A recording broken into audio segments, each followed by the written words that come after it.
সবাই ব্যাপারটা জানেন, আমার আসার কারণটাও আপনারা জানেন। এই এক মহারোগ,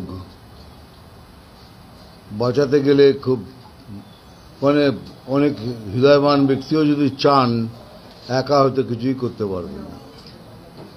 তাই আমার অনুরোধ সবাইকে, আপনারা সব এগিয়ে আসুন, আদৃতিকে বাঁচান। আদৃতির সাথে আরো দুজন আছে, আদৃতি আছে, ঋতিকা আছে, পুষ্পিতা আছে, তারা রানাঘাট আর সোনারপুরের।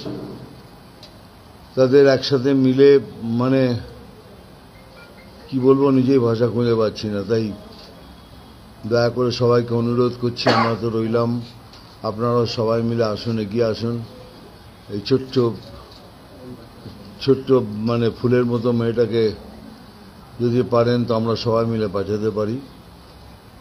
তাই অনুরোধ রইল, যদি কিছু সবাই মিলে এগিয়ে এসে করেন খুব ভালো হবে।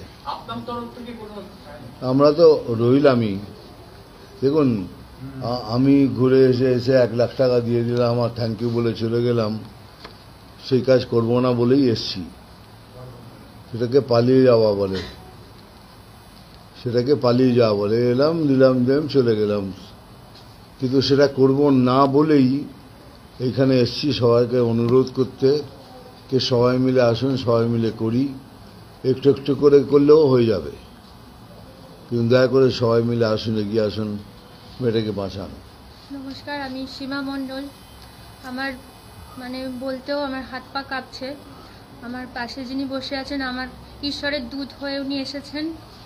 আমি নিশ্চিন্ত ওনাকে পেয়ে যে উনি এসেছেন, আমার আর কোনো চিন্তা নেই। আমার মেয়ে ঈশ্বরের আশীর্বাদে আমি ওকে বাড়ি ফিরিয়ে নিয়ে যেতে পারবো, এইটুকানি আমার বলা।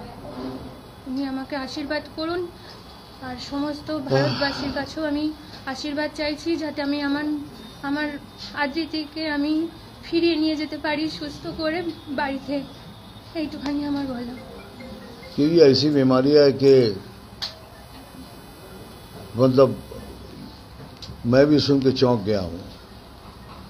इसीलिए सभी से अनुरोध है कि अगर हम लोग सब मिलके थोड़ा करके सब मदद करें तो ये लड़की बच जाएगी। और 2 है ऐसी छोटी बच्ची, अगर हम चाहें तो ऋतिका, पुष्पिता दोनों है, सोनारपुर रानाघाट के, सब मिलके अगर करें तो जरूर ये लड़की बच जाएगी। तो इसीलिए सबसे अनुरोध करने के लिए आया हूं, अगर आप लोग सब मिलके करें तो बहुत बेहतर होगा। सब पूरे बंगाल को, पूरे भारतवासी को सबसे अनुरोध करता हूं कि आप लोग सब आए, थोड़ा करके करें। बहुत पैसे की जरूरत है। Thank you.